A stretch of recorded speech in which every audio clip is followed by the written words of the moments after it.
안녕하세요. 이서영 성경연구소의 이서영 목사입니다.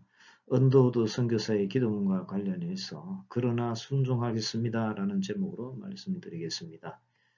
오늘날 현대 문화를 보면 초고층과 최첨단을 자랑하고 있습니다. 하지만 영적으로 보면 총체적인 암흑기로 밖에 보이지 않습니다. 그러므로 언더우드 선교사의 기도문은 그 당시뿐만 아니라 지금의 암울한 시대 상황에도 꼭 필요한 기도라고 봅니다.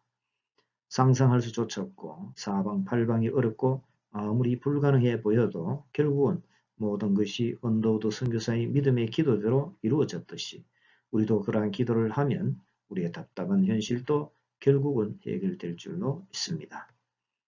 언더우드 선교사가 드린 기도문 가운데 일부를 먼저 보겠습니다. 그러나 주님 순종하겠습니다. 겸손하게 순종할 때 주께서 일을 시작하시고 그 하신 일을 우리들의 영적인 눈이 볼 수 있는 날이 있을 줄 믿나이다.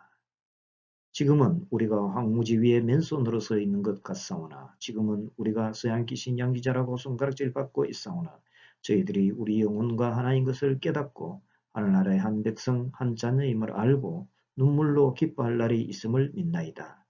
지금은 예배드릴 예배당도 없고 학교도 없고 그저 경계의 의심과 멸시와 천대함이 가득한 곳이지만 이곳이 머지않아 은총의 땅이 되리라는 것을 믿습니다. 자, 이러한 언더우드 선교사의 믿음의 기도가 지금 이 시대에 회복해야 할 기도인 것입니다. 아래 소개해 드리는 글은 제가 쓴 한눈에 보는 성경 강의 제35강 사도행전 1장 1절에서 8절 본문인데 이때 이스라엘 나라가 회복됩니까? 라는 제목으로 강의한 글 가운데 나오는 한 부분입니다. 이처럼 성령님이 부어지면 하나님 나라가 회복되고 우리가 몸담고 있는 나라도 놀랍게 바꾸어집니다. 우리나라에도 그런 역사가 일어났습니다. 130여 년 전에 한국 모습이 어떠했습니까? 정치, 사회, 문화, 교육, 종교 등의 모든 면에서 어렵고 암울한 시기였습니다. 1885년에 26세의 나이로 우리나라에 입국한 언더우드 선교사의 기도문을 보면 그 당시 상황을 어느 정도 간접적으로 알 수가 있습니다. 주여, 지금은 아무것도 보이지 않습니다. 주님 메마르고 가난한 땅, 나무 한 그루 시원하게 자라오르지 못하고 있는 땅에 저희들을 옮겨와 심으셨습니다. 그 넓고 넓은 태평양을 어떻게 건너왔는지 그 사실이 기적입니다. 주께서 붙잡아 뚝 떨어뜨려 놓으신 듯한 이곳, 지금은 아무것도 보이지 않습니다. 보이는 것은 고집스럽게 얼룩진 어둠뿐입니다. 어둠과 가난과 인습에 묶여있는 조선사람 뿐입니다. 그들은 왜 묶여있는지도 고통이라는 것도 모르고 있습니다. 고통을 고통인 줄 모르는 자에게 고통을 벗겨주겠다고 하면 의심부터 하고 화부터 냅니다. 조선 남자들의 속셈이 보이지 않습니다. 이 나라 조정의 내신도 보이질 않습니다. 가마를 타고 다니는 여자들을 영영 볼 기회가 없으면 어쩌나 합니다. 조선의 마음이 보이지 않습니다. 그리고 저희가 해야 할 일이 보이질 않습니다. 그러나 주님 순종하겠습니다. 겸손하게 순종할 때 주께서 일을 시작하시고 그 하시는 일을 우리들의 영적인 눈이 볼 수 있는 날이 있을 줄 믿나이다. 믿음은 바라는 것들의 실상이요 못 보는 것들의 증거라고 하신 말씀을 따라 조선의 믿음의 앞날을 볼 수 있게 될 것을 믿습니다. 지금은 우리가 황무지 위에 맨손으로 서 있는 것 같사오나 지금은 우리가 서양 귀신 양기자라고 손가락질 받고 있사오나 저희들이 우리 영혼과 하나인 것을 깨닫고 하늘나라의 한 백성 한 자녀임을 알고 눈물로 기뻐할 날이 있음을 믿나이다. 지금은 예배드릴 예배당도 없고 학교도 없고 그저 경계의 의심과 멸시와 전대함이 가득한 곳이지만 이곳이 머지않아 은총의 땅이 되리라는 것을 믿습니다. 주여, 오직 제 믿음을 붙잡아 주소서.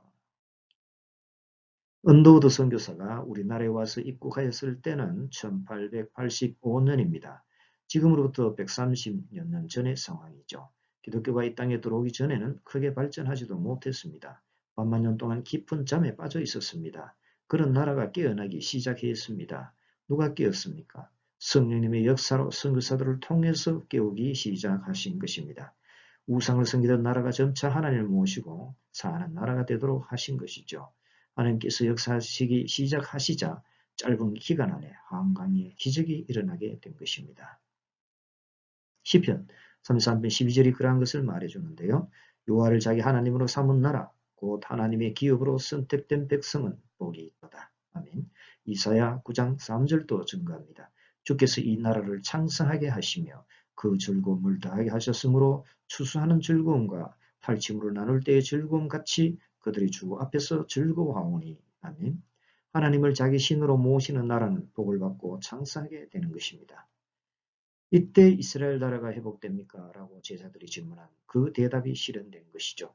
제자들의 소원대로 이루어졌고 질문에 대한 답이 이루어지게 된 것입니다.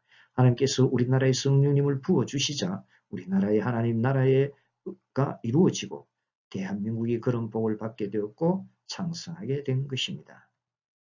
우리에게도 성령님이 부어지면 예수님 증인으로 살게 되고 그러면 우리를 통해 하나님 나라가 회복이 되고 확장된다는 것입니다.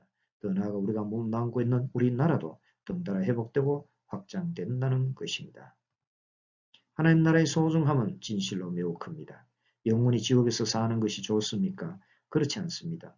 이 땅에 사는 동안 지옥 생활이 좋습니까? 그건 역시 좋지 않습니다. 세상에 일어나지 나는 좋지 않은 사건을 보십시오. 그런 사건, 사고들 가운데 사는 것이 마음 편하고 좋습니까? 그렇지 않습니다. 이러한 것을 볼 때 선한 하나님의 나라가 얼마나 좋은지 모릅니다. 하나님 나라가 이 땅에 널리 퍼져 나갈수록 좋은 것입니다. 우리가 살고 있는 나라가 없다면 어떻게 되겠습니까? 우리가 살고 있는 고국 땅인 자유 대한민국과 우리가 영원히 살아가고 있는 우리의 진정한 고국인 하나님 나라가 없다면 어떻게 되겠습니까? 이 얼마나 소중하지 않습니까? 잘 지켜내야 하지 않겠습니까? 그러므로 하나님 아버지께서 약속하신 성령님이 예수님 통해 부어짐으로 하나님의 자녀로 거듭나고 충만하여져서 우리 모두가 회복되어지기를 바랍니다. 이렇게 회복된 우리를 통해 구원받은 자의 수가 날마다 더하여지고 모든 분야가 건강해지고 생육하고 번성하게 됨으로써 하나님 나라가 회복이 되고 자유 대한민국이 회복되기를 바랍니다. 다시 한번 간절한 심정으로 거듭 말씀드리면 성령님이 우리 모두에게 임하심으로 권능을 받고 예수님의 증인이 되어 우리의 영원한 고국인 하나님 나라가 회복이 되어가고 우리의 고국 땅인 자유 대한민국이 회복이 되어가고 한반도 한민족이 회복되어 가기를 바랍니다. 그래야 회복된 한반도 한민족을 통해 온 세계 나라와 민족이 회복되어 가고 미래 세대까지 확장되어 나가기를 예수님의 이름으로 축원합니다. 아멘. 한눈에 보는 성경 강의 제35강 이때 이스라엘 나라가 회복됩니까? 전체 글은 아래 링크 주소를 참고하시면 되고요. 유튜브 영상 화면 하단에 있는 설명란에도 옮겨놨으므로 그 주소를 클릭하시면 되겠습니다. 유튜브 낭독 이세영 성경연구소 성경계간 7집 한눈에 보는 성경 강의에 올려져 있고요. 블로그 원고는 이세영 성경연구소 강의 성경 강의 계간집 메뉴에 보면 있습니다. 다음 블로그입니다. 감사합니다.